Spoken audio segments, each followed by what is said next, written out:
Salut les amis, c'est Steve, bienvenue sur la chaîne Manga Critique. Ouais, j'ai eu envie de changer d'angle, j'innove, voilà. Parce que je suis un artiste, les amis, voilà. Et un artiste a besoin de changer. On se retrouve en gros aujourd'hui pour un bilan lecture. Et quel bilan lecture? Parce que on va se retrouver pour 2 comics, une BD. Je sais, dans le titre j'ai mis 3 comics mais c'était plus simple. Et 4 mangas. C'est pas mal de lecture. Il y a du très haut, du bon et du très bas. Et vous savez quoi? Je vais vous prendre à revers. D'habitude je commence toujours par le manga et là je vais commencer par une BD. Je vais faire la BD, un manga, un comics, un manga, un comics, 2 mangas. Voilà, comme ça ce sera très bien. Comme ça il y en a pour tous les goûts. On commence donc avec la BD qui est juste, mais mon coup de cœur de l'année 2024. On est là, on est le 20 ou 21 février quand je tourne cette vidéo. Et c'est ma meilleure lecture de 2024. Les guerres de Lucas. Mais quelle pépite. Franchement, quelle pépite. On va tout simplement suivre les guerres qu'a dû mener George Lucas pour réussir à sortir son bébé Star Wars. Parce que personne ne croyait en lui. Et ça a été... Moi, je ne savais pas sincèrement que ça avait été une telle galère pour lui de faire Star Wars. Et c'est bourré d'anecdotes. On est sur donc une BD. On a un trait très simple, mais qui sert vraiment le récit. Je vais vous montrer ça, là. Voilà, hop. Allez, je vais essayer de vous montrer des endroits où on a, je sais pas, par exemple, voilà, Harrison Ford, vous voyez. Je pourrais comprendre que vous me dites que voilà, ça donne pas trop envie, mais la narration est tellement bonne, on apprend tellement de choses, c'est tellement passionnant. Alors après, je suis assez cinéphile, j'aime Star Wars. Je sais pas si je suis vraiment un grand fan de Star Wars aujourd'hui. J'étais un très grand fan de Star Wars étant adolescent, peut-être aujourd'hui un petit peu moins. Mais alors, ce livre est, je trouve, mais vraiment un must-have pour tout fan. Un must-have pour tout fan de films, tout simplement. Je veux pas vous spoiler, hein, je vous en ai dit assez, tout simplement, hein, parce qu'au fait, ça va être un puits d'informations, cette BD. Mais les personnages sont touchants, super bien amenés, Voilà, j'ai pas grand chose à dire, regardez ça. C'est tout fan de Star Wars va avoir envie de le regarder. Là, c'est tout simplement Carrie Fisher qui essaye pour la première fois sa perruque et tu vas avoir sa réaction, tout ça. Et je trouve ça mais vraiment énorme et génial. Et c'est bourré de petites anecdotes, comme par exemple l'acteur Alec Guinness qui était quand même quelqu'un, si je dis pas de bêtises, d'oscarisé, tout ça, qui rencontre un autre gros acteur qui joue Moff Tarkin, je sais plus son nom, c'était Peter Cushing, et qui limite carrément se disent oh, tu comprends ce qu'on est en train de faire? Bah non, tout ça, voilà. Enfin, must-have, à lire. Ce que je veux dire, c'est que même si vous n'êtes pas fan de Star Wars, je suis sûr que vous pouvez prendre vraiment du plaisir parce que la narration est super maîtrisée finalement. Et il y a une suite de prévue. Hein. Moi, oui, je veux la suite. Donnez-moi la suite, les amis. Donnez-moi cette suite, bordel. C'est prévu pour 2025, je crois, la suite, et oui, je veux. Alors là, en plus, à la fin, il nous explique les dessins. Vous pouvez vous dire, ouais, ils étaient pas fous, les dessins, mais au fait, regardez, il était quand même, le dessinateur est capable de, par exemple, faire George Lucas comme ça, vous voyez, mais il te précise qu'en gros, il a décidé de le faire plus simplement pour gagner du temps et pour la fluidité, au fait. Et énorme succès, Deux-Man Édition. C'est leur 3e bouquin seulement qu'ils sortent, c'est leur 3e BD qu'ils sortent, et ça va pas rester un petit éditeur longtemps parce qu'on est déjà à plus de 50 000 exemplaires vendus. C'est sorti en octobre 2023, donc il y a 4 mois maintenant, plus de 50 000 exemplaires vendus. Attendez qu'il y ait Angoulême l'an prochain, que ça va recevoir un prix, parce que ça va recevoir un prix, et en fait ça va recevoir un prix, c'est tellement bon. Ça va encore augmenter, ça va terminer à 200 000 ventes, ça va exploser le game. Et je vous prie de me croire qu'il va y avoir une suite. Messieurs Roche et Hopman, donc Renaud Roche et Laurent Hopman, s'il vous plaît, quand vous aurez terminé Star Wars, faites-nous le Seigneur des Anneaux, s'il vous plaît. S'il vous plaît, parce que Seigneur des Anneaux, il y en a des choses à dire dessus, et ça peut être juste exceptionnel. Voilà, si vous entendez ce message, après bon, faut-il encore que vous soyez fan aussi, je comprends. Donc voilà, vous avez compris les amis, j'ai été un peu long peut-être, mais J'ai tellement kiffé cette BD. D'ailleurs, Pape, je vous mets une image là, pour ceux qui veulent, c'est les dédicaces. Moi je vais pouvoir aller me faire dédicacer ça à Pontoise le 16 mars, et je suis le plus heureux du monde parce que c'est tout le temps sur Paris, tout ça. Je peux aller sur Paris, mais je n'aime pas Paris. Voilà, je suis pas très fan de Paris. Il faut prendre le train, le RER, machin, tout ça. On va dire que quand t'es dedans, ça va, mais à la limite, quand je suis avec quelqu'un qui connaît Paris, ça va, mais moi, quand je connais pas, c'est chiant. Mais voilà, ouais, Paris, je suis pas très fan, et voir que les gars sont dans une librairie à Pontoise, je vais me faire dédicacer ça, putain. Pour une fois qu'on est dans une petite ville, on va dire. Ah. J'ai oublié de vous dire le prix en plus. On est à 24,90, donc moins de 25 euros. 25 euros les amis, hein. Pour du papier mat, bien épais, couverture rigide, on est sur un beau bébé. Franchement, qualité-prix très correct. On est sur une... voilà, c'est pas la folie. C'est pas non plus un prix où tu dis « Waouh, c'est incroyable de faire ça à ce prix-là ». Il y a une autre BD que j'ai là, qui coûte le même prix et qui est vraiment un cran au-dessus. Je vais vous montrer ça après. D'ailleurs, l'histoire est assez passionnante aussi, je trouve. Mais...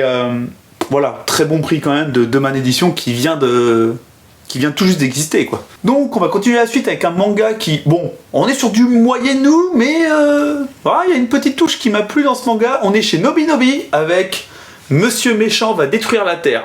C'est bien ça? Ouais, Monsieur Méchant va détruire la Terre, mais il y a un petit truc entre parenthèses, après ses congés.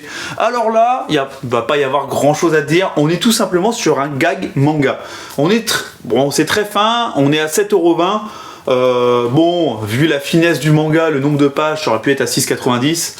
Bon, augmentation du papier, tout ça. Allez, 7,20 € on leur laisse, c'est pas, ça va. Bon, c'est le papier Nobinobi, on est sur du papier un peu jauni, mais ça passe, voilà. Donc en fait on est vraiment sur un gag manga style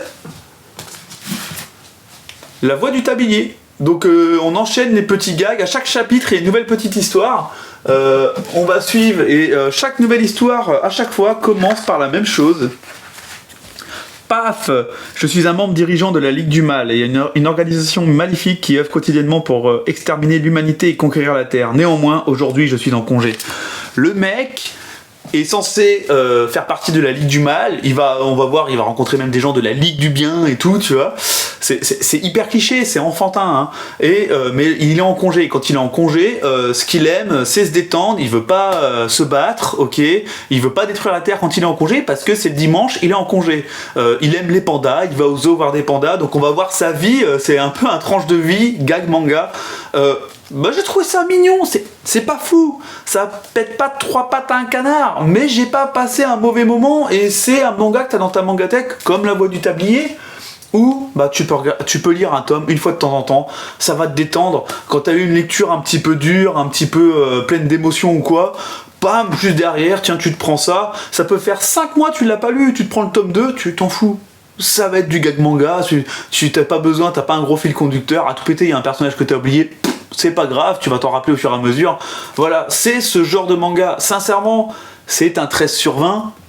Voilà. D'ailleurs, j'ai pas noté Star Wars. Star Wars, c'est un...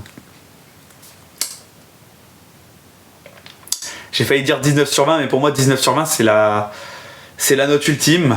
Allez, s'il avait été avec des dessins un peu plus ouf, j'aurais mis 19/20. Les dessins sont très bien, servent le récit. C'est un 18. Voilà, la vidéo part en vrille, Le mec note les BD alors qu'il est en train de parler du manga, oh le bordel. Du coup, je ne sais plus ce que j'étais en train de dire, enfin vous avez compris, en gros voilà, c'est un 13/20. D'habitude, un 13/20, je vous dis, c'est correct, mais je vais pas continuer. Et là, comme c'est un gag manga, que c'est frais, que ça va être un manga pour me vider la tête, je vais le continuer. Voilà, ça vaut pas plus qu'un 13/20, mais mine de rien, de temps en temps, je me le prendrai, je me dirai tiens, je me lis ça, comme je fais de temps en temps avec La Voix du Tablier. Voilà. Je vais quand même peut-être vous montrer un petit peu les dessins. D'ailleurs, dites-moi, parce que j'ai tendance, je trouve, à oublier de vous montrer un peu les dessins, d'ailleurs. C'est un défaut que j'ai, sincèrement. Alors ça, c'est à ça qu'il ressemble quand il est en mode méchant, vous voyez. Il est beaucoup plus badass, beaucoup plus méchant, mais le lendemain, il est en congé, il est comme ça. Et bon, vous avez, hein, c'est un classique, on va se rendre compte qu'il est pas si méchant que ça, tout ça, quoi. Voilà. Ensuite, un comics qui m'a énormément plu. Je trouve qu'on est sur un qualité-prix vraiment très bon. Est-ce que vous aimez les Vikings? Parce que dans ce cas, il faut que vous lisiez, paf, L'œil d'Odin chez Bliss Edition. Alors là, il y a de l'histoire à raconter parce que Bliss Edition, en gros, c'était l'éditeur de l'univers Valiant. Je vous en ai parlé lors de mon dernier achat manga. Je vous avais dit que là, on était dans la niche de la niche de la niche de la niche. L'univers Valiant, c'est un peu comme Marvel, DC, c'est un univers de super-héros. L'univers Valiant se casse la gueule. Littéralement, ça ne fonctionne pas.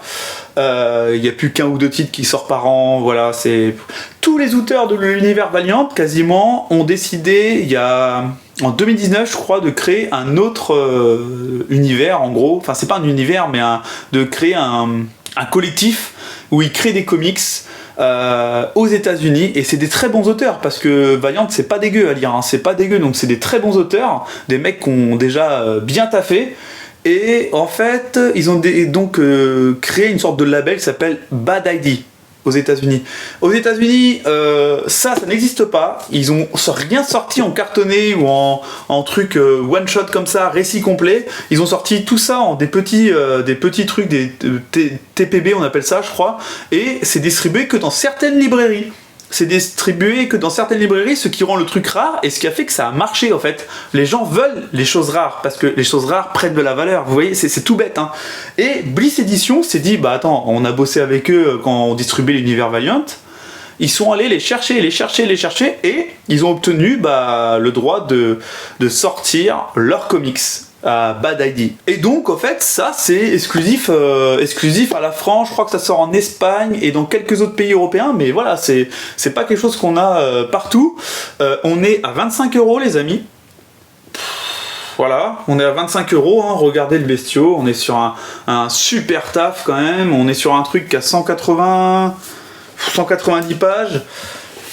Ça va nous parler de Vikings, je vous fais le petit topo après, hein. Voilà, mais on est sur quelque chose de vraiment sympathique, je pense. Je me suis mal mis, j'ai des grandes mains en plus, je suis bête, voilà. On est sur quelque chose de vraiment, je trouve, de très bien dessiné. On est sur un papier de superbe qualité, bien mat. C'est pas du papier glacé, mais bon, à 25 € sur ce genre de gros truc, ça aurait été compliqué. Regardez-moi ça, hein. C'est sublime. Sublime, le dessinateur, je crois c'est Giorello, super fort, hein, sincèrement. Et du coup, je sais qu'ils ont fait, alors vous allez rigoler, hein, mais ils ont fait 400 ventes sur les 2 premiers jours de vente en France. 400 ventes sur les 2 premiers jours dans le comics, c'est vraiment pas mal. C'est vraiment pas mal. Demandez à iComics qui a sorti un truc indépendant il y a pas longtemps et qui a fait 200 ventes, je crois. C'est chaud. Donc 400 ventes en 2 jours, tu peux estimer que tu vas faire tes 2, 3, 4 000 ventes, ce qui est très bien pour un comics en France aujourd'hui. Vraiment très bien. Alors, de quoi ça s'agit? De quoi ça parle? Eh ben, on va suivre Solveig. Je me rappelle du prénom et ça, franchement, c'est rare. Hein. Elle s'appelle Solveig, c'est une petite fille, c'est une petite fermière. Un jour, elle va faire un rêve dans lequel elle va voir Odin, le maître de tout, le créateur de tout, le grand saint patron des dieux. Voilà, tout simplement, Odin. Et il va lui parler, mais elle va rien comprendre dans ce rêve, et finalement il va lui donner une mission, je vous dis pas laquelle, et à partir de là elle va se retrouver à partir à l'aventure, ni plus ni moins, mais une aventure ultra brutale, ultra sanglante, ultra violente. Il n'y a pas d'autre mot. Il y a un côté un peu mystique dans ce comics parce que il y a plusieurs fois où elle va rentrer en transe, elle va partir dans ses rêves, etc. parce qu'elle va avoir des hallucinations ou pas avec les dieux et tout.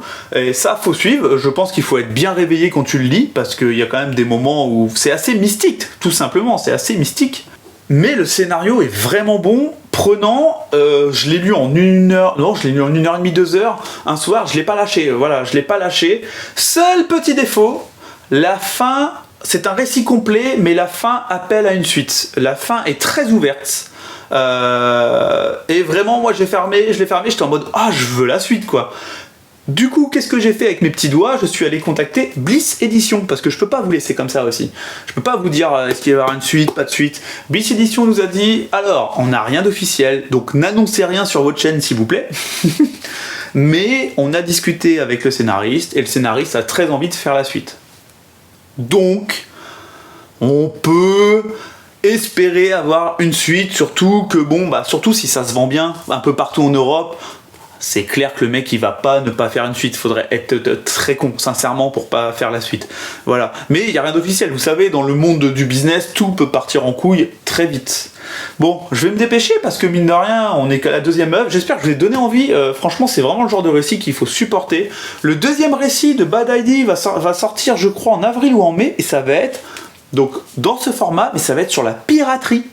Et alors ça, les amis, les auteurs de Valiant qui vont travailler sur un récit complet qui va parler de piraterie, je suis client Day One. Donc là, on va repasser à un manga. Alors, je les ai sous les yeux.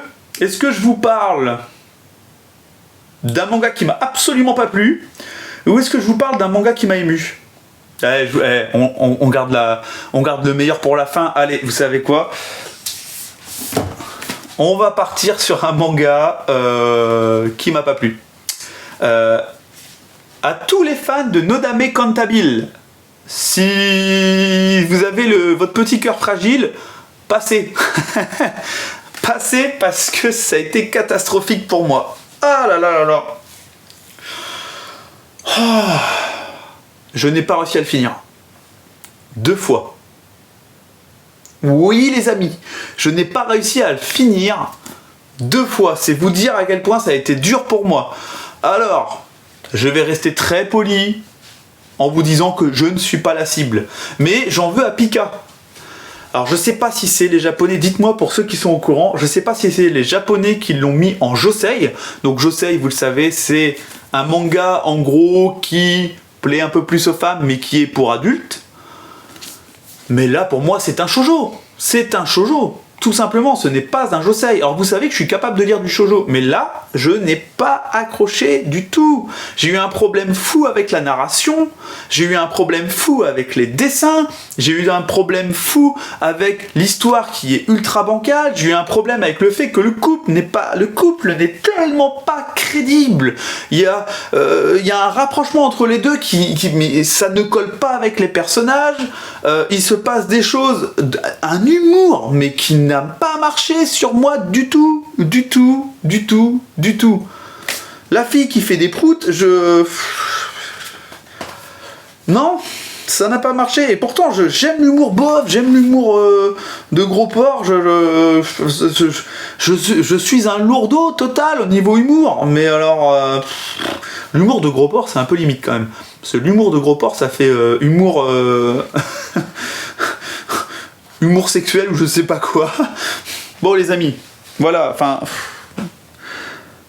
Ça par exemple, c'est je pense censé vraiment faire rire, parce que c'est censé t'amener un décalage dans le récit, et je l'ai pas ressenti.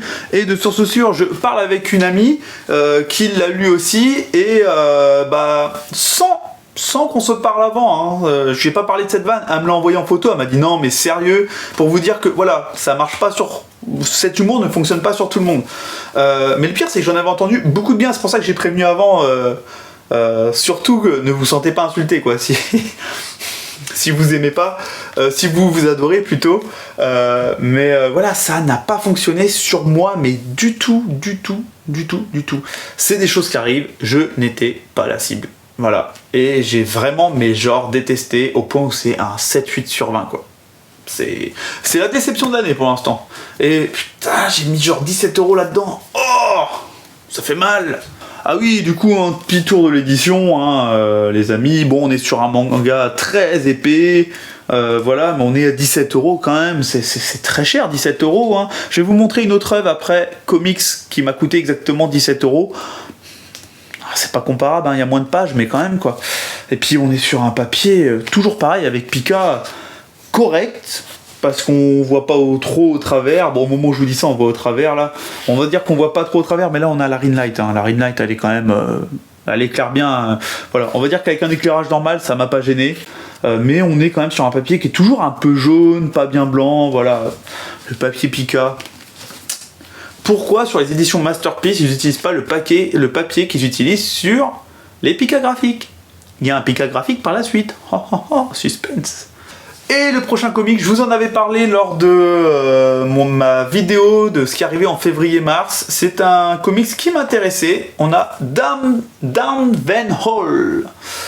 C'est par le dessinateur de Walking Dead, pour ceux qui aurait lu Walking Dead et qui aurait aimé, et ben on retrouve les traits du dessinateur, et on a Simon Spurrier, ou Spurrier, je pense, je sais pas comment ça se dit vraiment, au scénario. J'ai déjà entendu plusieurs fois son nom, mais c'est la première fois que j'ai un truc de lui.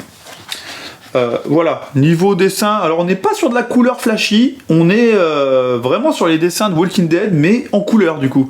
C'est pour ceux qui savent pas, Walking Dead c'est vraiment noir et blanc. Tout simplement, si ça va être assez simple, on est sur un truc très adulte, assez violent, mais violent plutôt dans le scénario, dans la narration, dans les dialogues. Et les dialogues sont très vulgaires et irrévérencieux. On a l'habitude avec beaucoup de comics. La fille là est assez badass, quoi. Mais la violence, il y a beaucoup de choses violentes qui se passent, on va dire, hors cadre. Les auteurs n'ont pas voulu aller dans le truc genre ultra gore, ultra dégueulasse.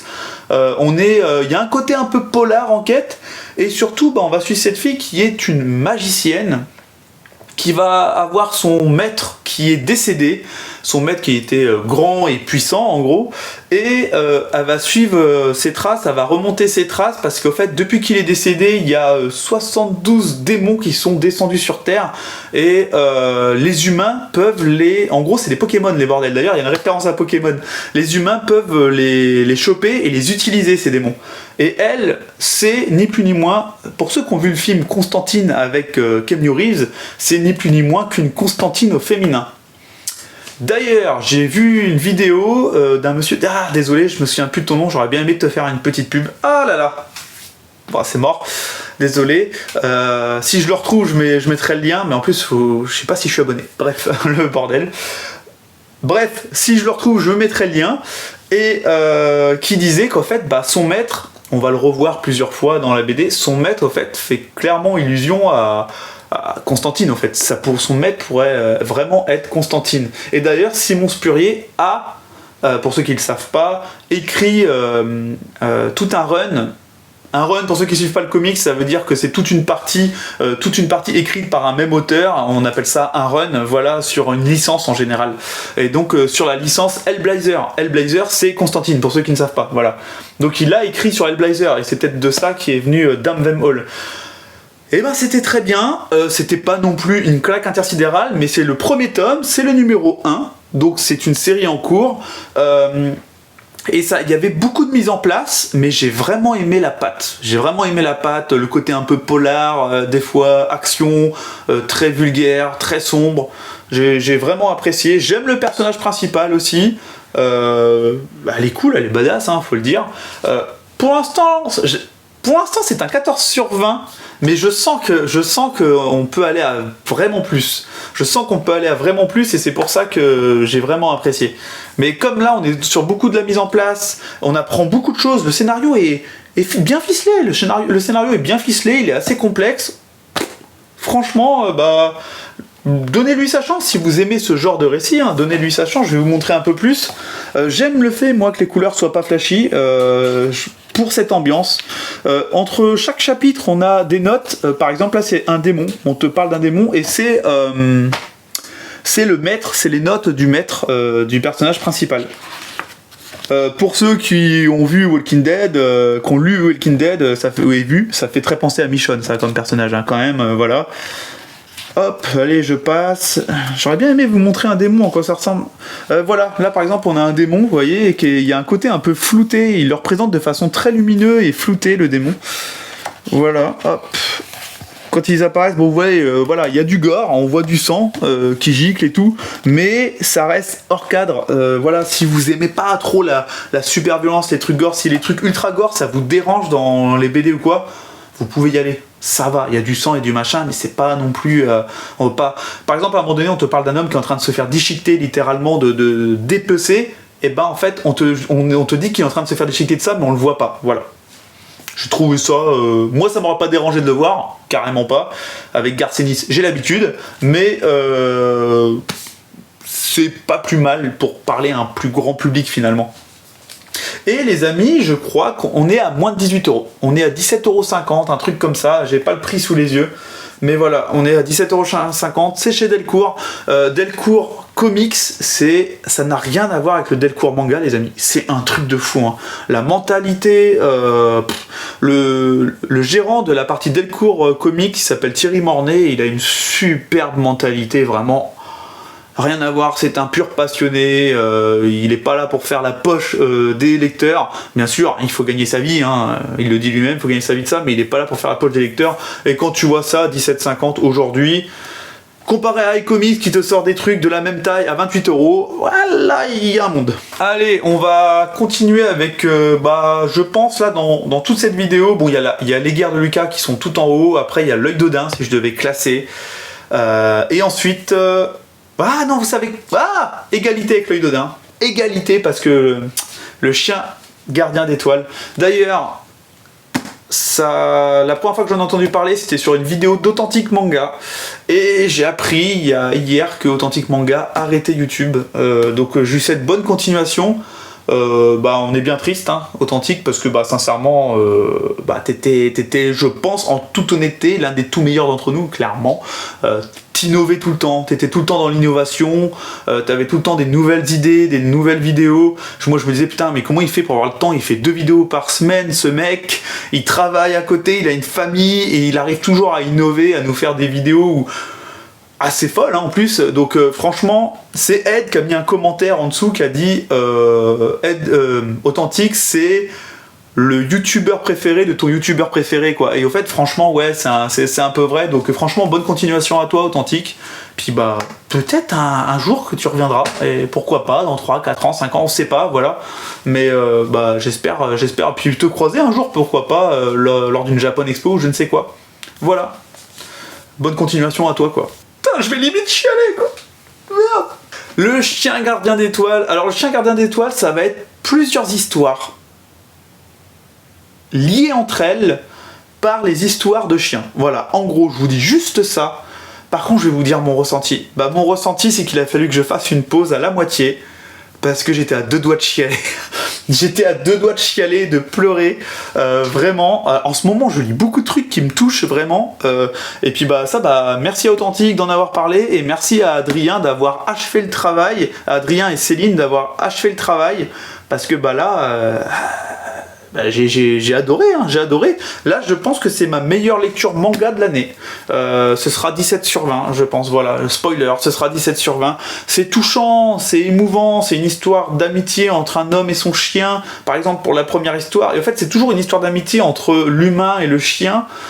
Il y a un côté tranche de vie, la vie est très dure avec certaines personnes, moins avec d'autres. C'est bourré de moments attendrissants. Le dessinateur a un trait, je trouve, mais vraiment bon. Un Takashi Murakami, je vais pas faire le mec. Je ne le connaissais absolument pas. Mais du coup, je vais peut-être suivre un peu son travail parce que j'ai beaucoup aimé. Et sa façon de dessiner, attention, faut pas que je vous spoil, hein. Faut pas que je vous spoil. Mais sa façon de dessiner les chiens, par exemple, j'adore, je les trouve tellement émouvants. Il est pas mignon. Sincèrement, il est pas super mignon, lui. Complètement. Et vous voyez ce que je vous dis, Pika Graphique, quoi. On est chez Pika Graphique, on est à 20€, donc grand format, tout ça. Alors oui, il n'y a pas de couverture, mais regardez ce papier que Pika utilise pour les Pika Graphiques. On est sur un super papier blanc. Là, il y a la Ring Light.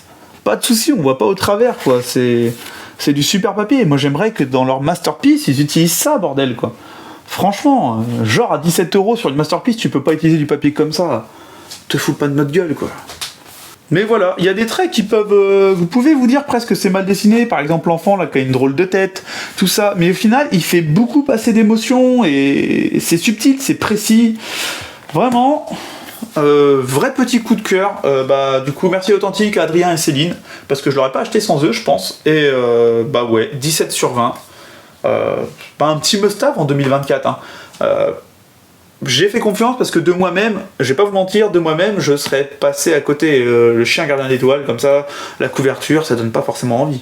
Ensuite, on est avec un manga où il y a des hauts, des bas. On est avec le dernier manga de Samura, Dai Wergelder. Je sais pas si je le prononce bien, en tout cas c'est dur à prononcer. Là, ça va être une histoire de vengeance. On va suivre 3 filles. C'est déjà un défaut, parce qu'on va suivre 3 filles qui se ressemblent énormément et que c'est dur de faire la différence dans ce récit.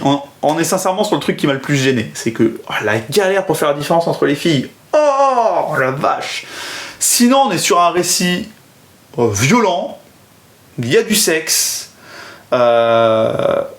c'est sombre, on est sur un récit mafieux, et en même temps il y a le côté très fantaisiste que vous avez dans l'Habitant de l'Infini, parce que par exemple les combattants, tu sens qu'ils vont te sortir de plus en plus de trucs what the fuck, mais ça marche plutôt bien.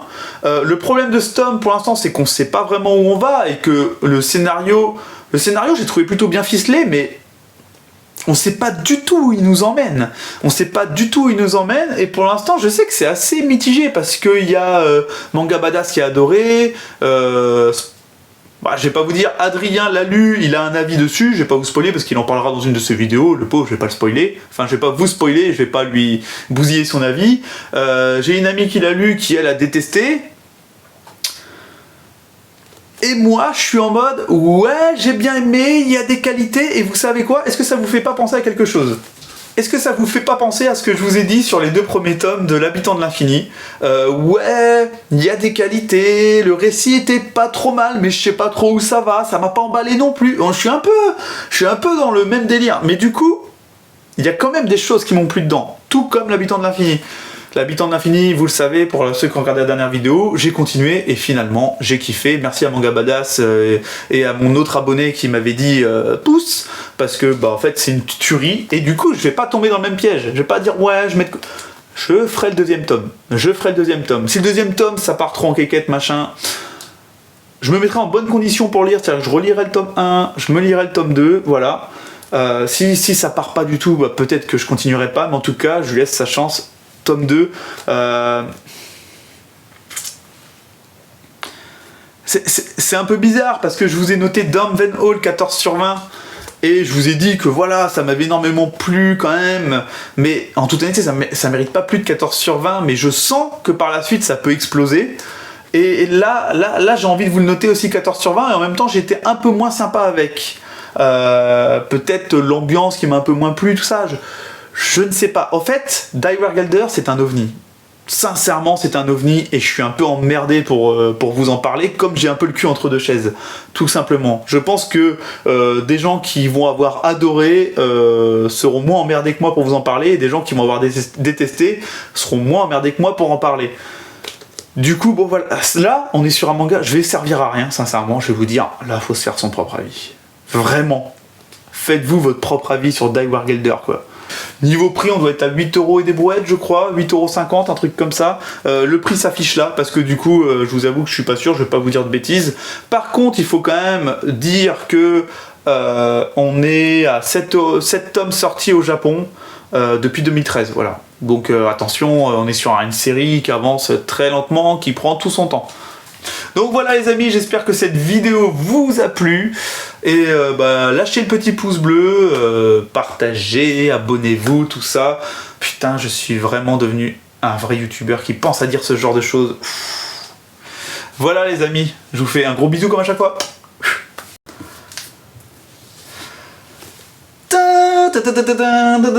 Vous avez reconnu le générique Star Wars ou pas? Vous l'avez? Bref. Putain les amis, je me rappelle du prénom, ça veut dire beaucoup. C'est peut-être qu'un détail pour vous, mais pour moi ça veut dire beaucoup. Attendez, hein, je suis en train de chercher la fille qui fait prout. Mais putain, elle est où cette conne? Wesh, t'es où? Merde! Putain, c'est toujours ça, quand tu veux chercher quelque chose, tu l'as pas. Reste calme, tu vas le trouver, tu vas le trouver, tu vas le trouver, tu vas le trouver, tu vas le trouver, tu vas le trouver, tu vas le trouver.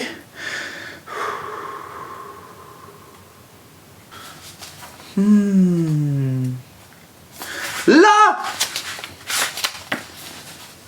Je l'ai!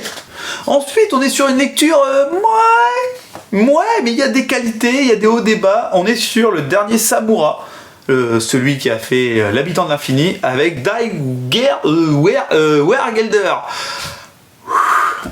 Avec Ah merde, putain. Oh, avec Dag Wergelder. Attends, faut que je recommence, putain. Faut que je recommence, c'est trop naze.